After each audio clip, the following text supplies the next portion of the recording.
et Lou Lawson. Une question également à deux volets pour vous, celle qui vient directement avec la suite de la prise de parole de Dr Sango. Selon lui, la Côte d'Ivoire, à l'état actuel là, des choses, c'est-à-dire avec le dirigeant sur place pour l'instant, peut-elle s'affranchir de cette domination qui est constatée sur elle au point de se rendre disponible pour recevoir en quelques heures 2000 hommes qui devraient aller s'attaquer à un pays voisin qui jouit encore de sa souveraineté et dont un pouvoir s'est installé. On parle bien sûr du renversement de Mohamed Bazoum le 26 juillet 2023. Maintenant, le deuxième volet concerne la question des partenariats aujourd'hui sur le territoire africain. Vous avez mentionné cette urgence pour les pays africains d'avoir une arme nucléaire, par exemple. Faut-il revoir les partenariats, revoir la façon ou alors l'approche de ces différents partenariats, savoir quoi exactement demander à la clé de ceci? On s'en souvient de ce forum, le premier du genre qui a eu lieu en Russie avec les ministres des différents pays africains. Le Mali, par exemple, appelait à l'approfondissement de ce rapport entre la Russie et l'Afrique, car plusieurs ministres estiment aujourd'hui que ce n'est pas suffisant. Tout à fait. Sur le premier volet de votre question, est-ce que la Côte d'Ivoire, qui a servi, en tout cas, qui sert toujours de, je dirais, de piédestal, de base arrière aux velléités de déstabilisation, de violence de la France, est-ce que la Côte d'Ivoire peut s'y arracher? Dans l'expectative, on peut dire oui, d'une certaine manière. Tout en étant conscient, n'est-ce pas, de l'histoire de ce pays. Parce que la Côte d'Ivoire a toujours voulu s'arracher, n'est-ce pas, de cette domination française. Rappelez-vous, le président Houphouët-Boigny, dans ses premières heures, n'est-ce pas, de militants panafricains, avec la RDA, ils étaient engagés, n'est-ce pas, dans une forme de fédération avec le Mali, pour pouvoir s'arracher, n'est-ce pas, de la colonisation française. C'était les périodes de décolonisation. Mais qu'a été la réponse de la France? Ça a été la violence. La violence qui a amené à raser des villages et à tuer un leader ivoirien. Et c'est ce qui a amené Houphouët-Boigny, quelque part tétanisé, à pouvoir accepter le deal que la France lui a proposé, en voyant la violence sur le terrain, en voyant ce qui est arrivé à son camarade de lutte, de dire vous ne soutenez plus, vous n'allez plus embrasser l'idéologie communiste qui appelait à la révolution et à la libération de l'Afrique, mais vous allez rentrer dans les rangs. Et c'est ce qui a amené Houphouët-Boigny à rentrer dans les rangs et à croire à ce partenariat avec la France. Mais nous avons vu que ce partenariat, tout simplement, a remis la Côte d'Ivoire comme propriété privée dans les mains de la France jusqu'au palais présidentiel qui constituait toujours une propriété privée de la France où on paie à la France, n'est-ce pas, un loyer et après des années d'indépendance. Donc c'est tellement ubuesque.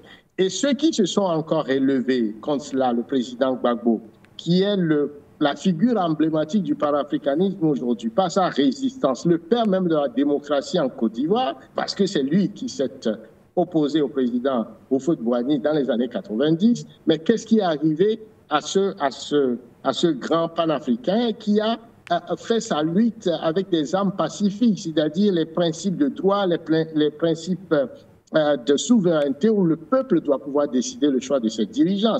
On lui a opposé aussi la guerre, les coups d'État, la rébellion, et finalement, c'est l'armée française avec l'ONUSI qui tire sur son palais. Et on a vu les conditions dans lesquelles beaucoup d'Ivoiriens, plus de 3 000 ont été assassinés, lui-même déporté à la CPI. Donc c'est ça, le logiciel, n'est-ce pas, de la France est constitué de violence. L'ADN est la violence. Cette violence se traduit par une programmatique de semi-conducteurs qui se déclinent sous forme de prédation, de racisme, d'arrogance, et qui nécessairement, quand cette Côte d'Ivoire a semblé ne plus, en tout cas, l'échapper, eh bien, nous avons entendu les déclarations de Bourgi où le président Sarkozy affirmait de vitrifier un président d'un pays indépendant, tout simplement parce que les intérêts, ce qu'il considère comme les intérêts de la France sont menacés. On a vu toute la violence, tout le sang tout le sang, n'est-ce pas, des Ivoiriens qu'on a fait couler tout simplement par la volonté d'un homme. Et ce Sarkozy aujourd'hui circule, n'est pas inquiété par ce crime contre l'humanité. Voilà les injustices que les Africains subissent. Alors, la Côte d'Ivoire en tant que terre, cette Côte d'Ivoire, lorsque justement elle était en passe d'échapper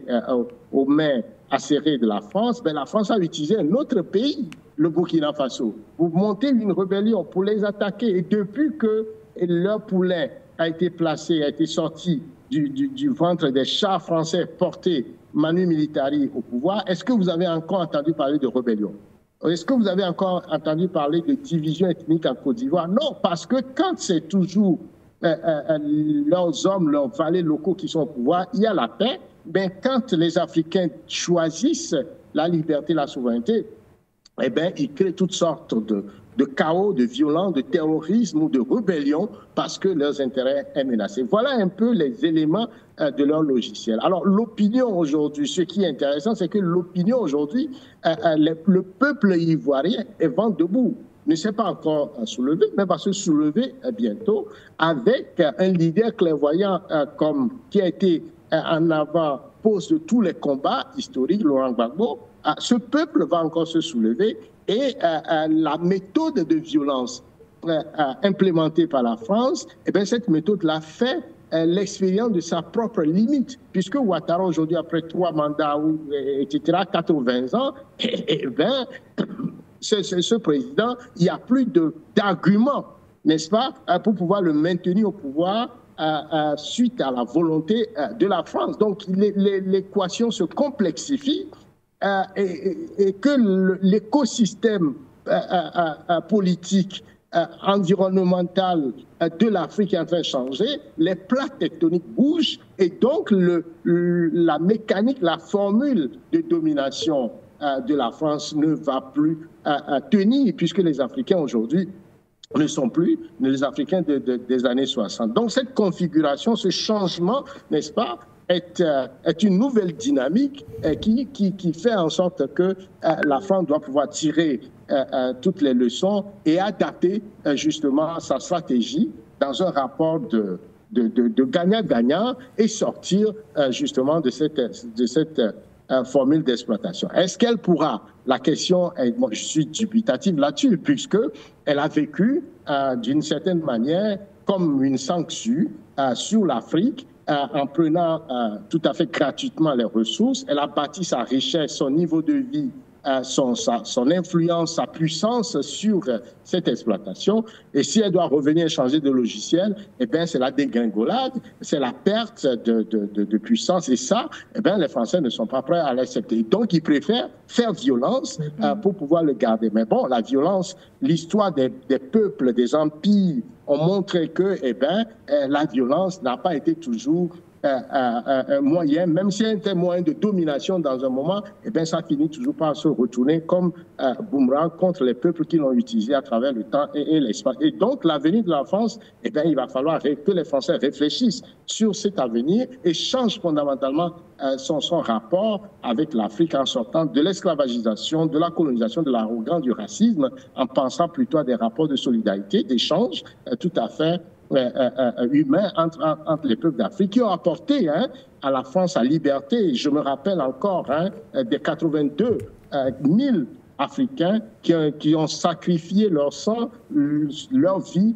pour la libération de la France en participant à la Deuxième Guerre mondiale. Donc, toute cette hypothèque, la France doit toujours se souvenir de ça pour changer fondamentalement son logiciel par rapport à l'Afrique. Quant à la deuxième question en termes de partenariat, il me semble aujourd'hui effectivement que l'Afrique doit diversifier son partenariat et on a encore en mémoire de façon absolument émerveillée le discours du président Ibrahim Traoré devant le président russe Poutine, où sans papier, il réclamait justement que le Burkina puisse disposer de cette industrie nucléaire dont nous avons besoin, non seulement pour construire le rapport de force, mais aussi pour l'utiliser sur le plan militaire, mais également sur le plan de la science, de l'agriculture, de l'énergie, l'énergie étant l'économie, le carburant, le sang qui circule dans une économie qui se veut sérieuse et pour construire le développement. Donc la diversification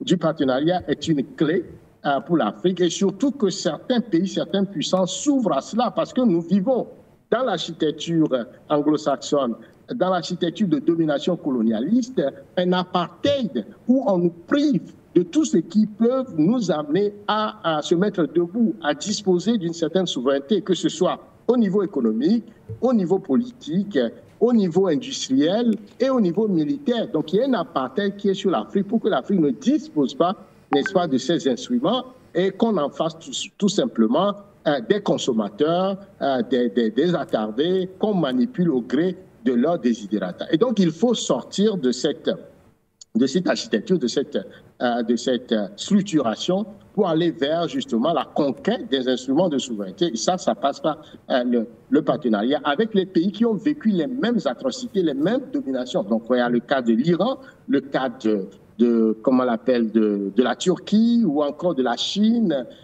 et également de la Corée du Nord. Et donc il me semble que l'Afrique va aller vers là. Je vais vous révéler quelque chose quand même qui montre un peu le mental de ces Occidentaux. Quand l'Afrique du Sud était sous le régime d'apartheid, bien que ce régime est un régime méphistophélique, c'est-à-dire diabolique, raciste, ben, ce régime a été soutenu, n'est-ce pas, par l'Angleterre et par les États-Unis. Et ils sont allés jusqu'à doter, n'est-ce pas, l'Afrique du Sud de l'arme nucléaire parce qu'ils craignaient que les Noirs, en nombre, pouvaient se rebeller et organiser une rébellion ou une guerre contre l'Afrique du Sud pour dégager cette poignée de Blancs qui dominait l'Afrique du Sud avec ce système atroce. Alors, lorsque l'ANC a mené son combat et qui devait en fait se traduire par la libération de Mandela, et donc Mandela qui a toujours porté ce combat un homme, une voix, et donc la démocratie, on savait que du point de vue démographique, si on permettait ça, les Noirs allaient prendre le pouvoir politique. Dans les négociations, eh bien, qu'est-ce qu'ils ont exigé? Le démantèlement, n'est-ce pas, de l'arme nucléaire pour que cette arme de pouvoir ne tombe pas dans les mains d'un peuple noir. Fondamentalement, ça veut dire que la volonté de dominer, la volonté d'écraser, la volonté de disposer la capacité de nuisance et de violence doit être toujours dans les mains des Occidentaux et des Blancs. Voyez, et donc ça a été démantelé. Alors Mandela a accepté cela parce que bon, sa priorité, c'est d'abord le pouvoir politique.